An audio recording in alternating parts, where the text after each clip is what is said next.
Explosiones. Las historias de guerra suelen centrarse en los tiroteos. Esta empieza con un enemigo silencioso, invisible y absolutamente despiadado: el frío. En el invierno del 44, los soldados estadounidenses se congelaron en sus trincheras, no porque los alemanes lo superan en inteligencia, sino porque su propio equipo lo hizo. Marchamos toda la noche. Subimos a la parte delantera de Bastogne. Nos atrincheramos y entonces nevó. Nieve fría hasta el codo. No teníamos ropa de invierno ni nada. Ahí se produjo un tercio de las bajas. Fue por congelación, pie de trinchera, como se quiera llamar. Mala jugada. Mucha nieve. Todo lo que no te gustaba. Lugar frío. Así que construyeron sus propios sistemas de supervivencia con papel, tierra y pura desesperación. Se mantuvieron con vida cuando el frío dejó ineficaz el equipo del ejército. Veamos qué pasó realmente cuando el calor se convirtió en un arma que nadie pensó en proporcionar. El frente helado, 16 de diciembre de 1944. Una trinchera a las afueras de Bastogne. El soldado estadounidense deja de sentir los pies alrededor de las 0 a 300 horas. Al amanecer, no puede desabrocharse las botas y no puede doblar los dedos. Lleva 36 horas seguidas en este agujero helado. Sin alivio. Sin rotación. Sin salida. Cuando finalmente lo sacan del frente 3 días después, el médico le echa un vistazo y busca la sierra. No es una herida de combate. Esto es lo que ocurrió cuando el ejército de envió a 71.000 hombres a uno de los inviernos más fríos de Europa sin equipo adecuado. No teníamos suficiente munición. No teníamos suficiente ropa de abrigo. Algunos hombres subieron a los camiones y se fueron a Bastogne sin fusil. Son 4 divisiones enteras muertas. No por balas alemanas, sino por congelación, pie de trinchera e hipotermia, que los propios investigadores del ejército luego calificarían de en gran medida prevenibles. Esto es lo que hace que esta historia sea notable. Los hombres que sobrevivieron no lo lograron porque el sistema los protegió. Sobrevivieron a pesar de ello. Recurrieron a la improvisación de campo que silenciosamente reescribió las reglas de supervivencia en climas fríos. Los periódicos se convirtieron en aislantes. El material orgánico recolectado se convirtió en ropa de cama. El calor corporal compartido se convirtió en un salvavidas.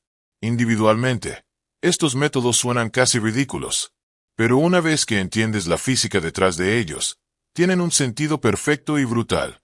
He pasado meses escarbando en archivos militares, informes médicos de posguerra y documentos desclasificados del intendente para reconstruir cómo los soldados se mantuvieron con vida cuando su propio equipo proporcionado en realidad estaba empeorando las lesiones por frío. Lo que sigue no es una historia sobre resistencia heroica. Es un problema de ingeniería. El frío se convirtió en su propio enemigo, y los hombres en el terreno tuvieron que descubrir sus propias tácticas para combatirlo. Y comienza con una pregunta que atormentó cada investigación después de la guerra. ¿Cómo se equivocó tan desastrosamente el ejército más avanzado de la Tierra? La epidemia para la que nadie estaba preparado. La respuesta se redujo a 2 piezas de equipo que no funcionaron. Las tropas británicas lucharon en los mismos bosques belgas, en las mismas condiciones gélidas y se enfrentaron a las mismas noches bajo cero. ¿Su índice de lesiones por frío? Casi nulo. La misma guerra. El mismo invierno. Un resultado completamente diferente. Los soldados estadounidenses llevaban la chaqueta de campaña M1941, la chaqueta Parson, que, según las pruebas del ejército, era demasiado ligera para climas fríos. Los ingenieros lo sabían. Ya habían desarrollado el modelo mejorado M1943, pero la distribución se arrastraba mientras el frente avanzaba a toda velocidad. Los hombres se congelaban esperando las chaquetas, sentados en almacenes a cientos de kilómetros de la línea. Las botas eran peores. Las botas de combate estándar con los 2 o 3 pares de calcetines de lana recomendados por el ejército creaban una trampa mortal. No porque los calcetines fueran malos, sino porque las botas eran de un solo par. Añadir capas significaba compresión. La compresión significaba restricción del flujo sanguíneo. Y la restricción del flujo sanguíneo en temperaturas bajo cero significaba muerte del tejido. El pie de trinchera no solo estaba herido, sino destrozado. Los pies se hincharon hasta que la piel se partió. El morado se volvió negro. El olor anunciaba gangrena antes de que el médico lo confirmara. Miles de amputaciones. Miles más sufrieron daño nervioso permanente, incapaces de caminar sin dolor por el resto de sus vidas. La propia Junta General del Ejército no se anduvo con rodeos en su análisis de posguerra.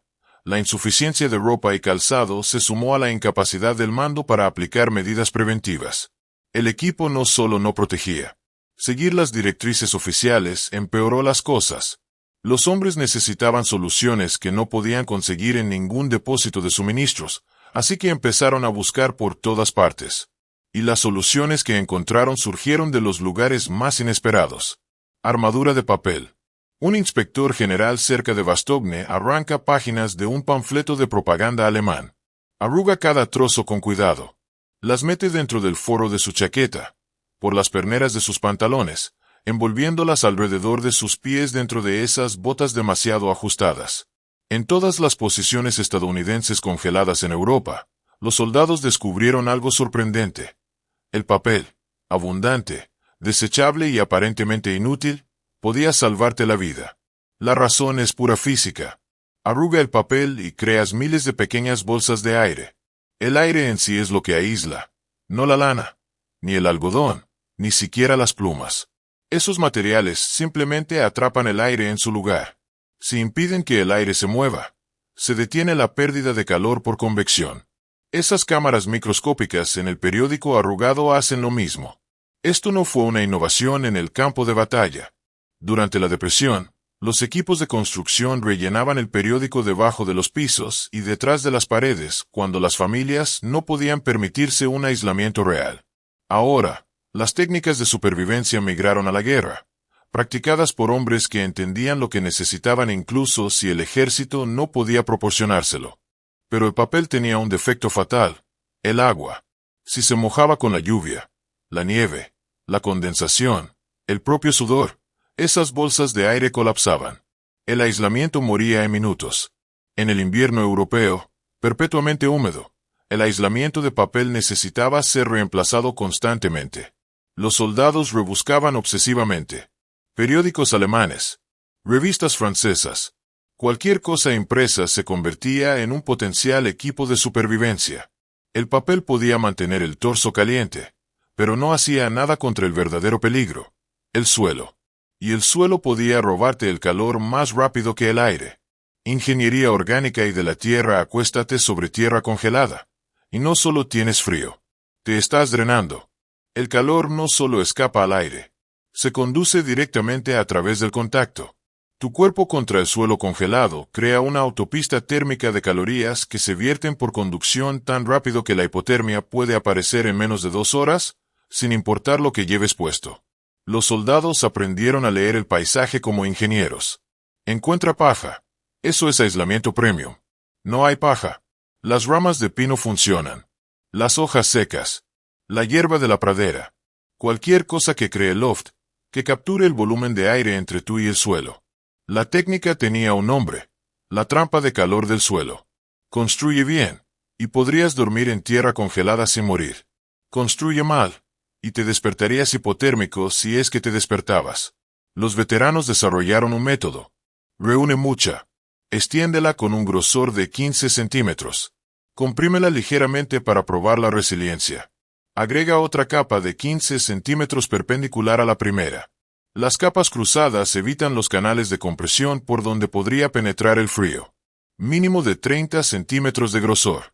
A veces, 18 pulgadas si tenías tiempo y materiales. No era el material orgánico en sí lo que te mantenía caliente. Eran las pequeñas bolsas de aire atrapadas en su interior. La misma idea que usar papel, solo que a mayor escala. Esos espacios de aire creaban rupturas térmicas que ralentizaban la pérdida de calor lo suficiente como para que tu cuerpo mantuviera su temperatura central durante la noche. Cuando no podías encontrar materiales orgánicos, diseñabas la tierra misma. Capas de tierra deliberadamente. Creabas bolsas de aire en los estratos. Atrapa cualquier calor geotérmico que irradiara hacia arriba, mientras mantenías tu cuerpo alejado de la corteza superficial congelada. Los hombres que realmente sabían cómo trabajar con el frío dieron el siguiente paso lógico. Se mudaron bajo tierra. Supervivencia subterránea. Un refugio no es solo una cubierta de la artillería. Es una máquina térmica. Bajo tierra, la temperatura se mantiene estable. No cálida, pero constante. La masa de la Tierra funciona como una batería gigante. Retiene cualquier calor que tenga mientras el aire de arriba oscila violentamente entre el día y la noche. Baja unos 3 pies y la temperatura del suelo apenas cambia. El suelo mismo se convierte en aislante, protegiéndote del frío más intenso. Pero el éxito dependía de interpretar la geología. La tiza significaba supervivencia. Drenaba bien, se mantenía seca y te daba una oportunidad de luchar. La arcilla significaba lo contrario. El agua se acumulaba en ella, nunca se drenaba, y creaba un frío húmedo que provocaba pie de trinchera más rápido que el aire libre. Los soldados aprendieron a interpretar el suelo como lo haría un geólogo. Sus vidas dependían de distinguir el suelo bueno del malo con solo mirarlo o sentirlo bajo sus botas. Los alemanes finalmente lo convirtieron en doctrina oficial. Lo llamaron Feldmaschigkeausbau, o construcción de campo. La idea era simple: construir con lo que el paisaje te ofreciera. Madera, turba, arena, piedra. No se trataba de diseño ni de preferencias. Era ingeniería práctica, moldeada por completo por las realidades de una cadena de suministro limitada y poco fiable. El Hospital Partisano de Franja en Yugoslavia llevó el edificio subterráneo al límite. 13 estructuras estaban ocultas dentro de un estrecho desfiladero, formando un complejo médico completo con un quirófano e incluso un generador. Más de 500 combatientes heridos fueron tratados allí durante 2 años, y los alemanes nunca lo encontraron. Cuando la supervivencia depende de mantenerse oculto, no se construye un refugio. Se construye un refugio invisible, un refugio que también te mantiene caliente. Pero incluso un refugio perfecto no significa nada sin combustible para el fuego interior. El cuerpo arde constantemente. En condiciones de congelación extrema, se necesitan de 2.000 a 3.000 calorías diarias solo para mantener la temperatura corporal antes de contabilizar el trabajo real. El ejército tenía maneras de calentar las cosas. Simplemente no siempre podían usarlas donde realmente importaba. Si encendías un fuego en el frente, podías calentarte un minuto, pero también le estabas indicando a la artillería enemiga exactamente dónde estabas. Un poco de consuelo ahora, proyectiles después. No fue una decisión difícil de entender. Esta tensión entre la necesidad térmica y la supervivencia táctica impulsó la innovación. Junio de 1942, el cuerpo de intendencia emitió una especificación urgente. Necesitaban una estufa compacta que pudiera funcionar de menos 60 grados Fahrenheit a 125 grados Fahrenheit y quemar cualquier combustible disponible. No era una lista de deseos, sino un requisito estratégico que anticipaba el caos en la cadena de suministro. Coleman entregó la estufa de bolsillo portátil, a veces designada M1941 o M1942. 3 libras, más pequeña que una botella de 1/4 de galón. Generaba más de 5.000 BTU por hora. Podía quemar gasolina con plomo, gasolina sin plomo, queroseno, diésel e incluso combustible enemigo capturado. Esta capacidad multicombustible significaba que las unidades pequeñas podían cocinar usando cualquier producto derivado del petróleo que pudieran conseguir, evitando por completo la logística del combustible para cocinar. Ernie Pail, el corresponsal de guerra que vivió en trincheras junto a la infantería durante meses, la declaró segunda en importancia solo después del Jeep. De un periodista que presenció la experiencia de la infantería en su momento más sombrío, ese es un profundo respaldo. Los soldados alemanes llevaban estufas Svit que quemaban tabletas sólidas de hexamina. Supremamente portátiles, mecánicamente simples. Las tropas británicas usaban cocinas Tommy con bloques de alcohol gelificado. Los enfoques de ingeniería estadounidenses priorizaron la ligereza a expensas de la versatilidad, lo que resultó en sistemas con alta emisión de calor pero opciones de combustible limitadas. Los diseños alemanes y británicos aceptaron una menor emisión para una máxima portabilidad. Todos tenían el mismo problema. Funcionaban durante los descansos o en los puntos de suministro, pero no en las trincheras heladas donde el calor era fundamental. La tecnología ofrecía breves momentos de confort, nada más. Mantenerse con vida a largo plazo requería algo completamente diferente. Requería una disciplina tan estricta que parecía un castigo. Disciplina contra la muerte. El ejército descubrió una verdad incómoda. El comportamiento personal importaba más que el equipo. Los investigadores de la posguerra no suavizaron la conclusión. La epidemia del pie de trinchera se debió a la demora de muchas unidades en implementar un programa con énfasis en las medidas que debía tomar el individuo y una estrecha supervisión de las mismas. Cuando la logística del material fallaba, el mando debía aplicar protocolos de comportamiento con el mismo rigor que las órdenes tácticas. Los jefes de escuadrón recibían mandatos explícitos: inspeccionar físicamente los pies a intervalos regulares, verificar el consumo de agua, imponer la rotación de calcetines, vigilar las señales tempranas, decoloración, entumecimiento, hinchazón, antes de que el daño se volviera irreversible. Los carteles de propaganda mostraban fotografías grotescas de pies ennegrecidos y gangrenosos. Este es un pie de trinchera. Evítalo. Mantén tus pies secos y limpios. Impactante, pero efectivo. Todos tenían el mismo problema. Trabajaban durante los descansos o en los puntos de abastecimiento, pero no en las trincheras heladas donde el calor era lo más importante. La tecnología ofrecía breves momentos de confort, nada más. Mantenerse con vida a largo plazo requería algo completamente diferente. Esto no era opcional. Se aplicaba y controlaba con el mismo rigor que el mantenimiento de las armas. Un soldado con pie de trinchera era tan inútil en combate como alguien con un rifle atascado, salvo que un rifle se arreglaba en minutos. Los pies lesionados tardaban semanas. Esta exigencia se extendía a la estrategia de supervivencia más íntima: compartir deliberadamente el calor corporal entre hombres que podrían haber sido desconocidos un mes antes. El sistema de compañeros. Dos cuerpos generan algo que uno solo no puede: una producción térmica combinada en un espacio compartido. La física es simple. Cuando dos hombres permanecen juntos dentro de algún tipo de aislamiento, su calor corporal se combina y eleva la temperatura a su alrededor entre 15 y 20 grados. No es que cada hombre produzca el doble de calor. Es que su calor se acumula en el mismo espacio reducido y altera por completo el microclima. El sistema funcionaba con una rotación de guardias. Un hombre monta guardia, y su calor corporal precalienta el espacio para dormir. Se turnan. El segundo soldado entra en un ambiente que ya está por encima del punto de congelación en lugar de empezar desde la temperatura ambiente. El espacio nunca se enfría del todo. Nunca requiere calor externo.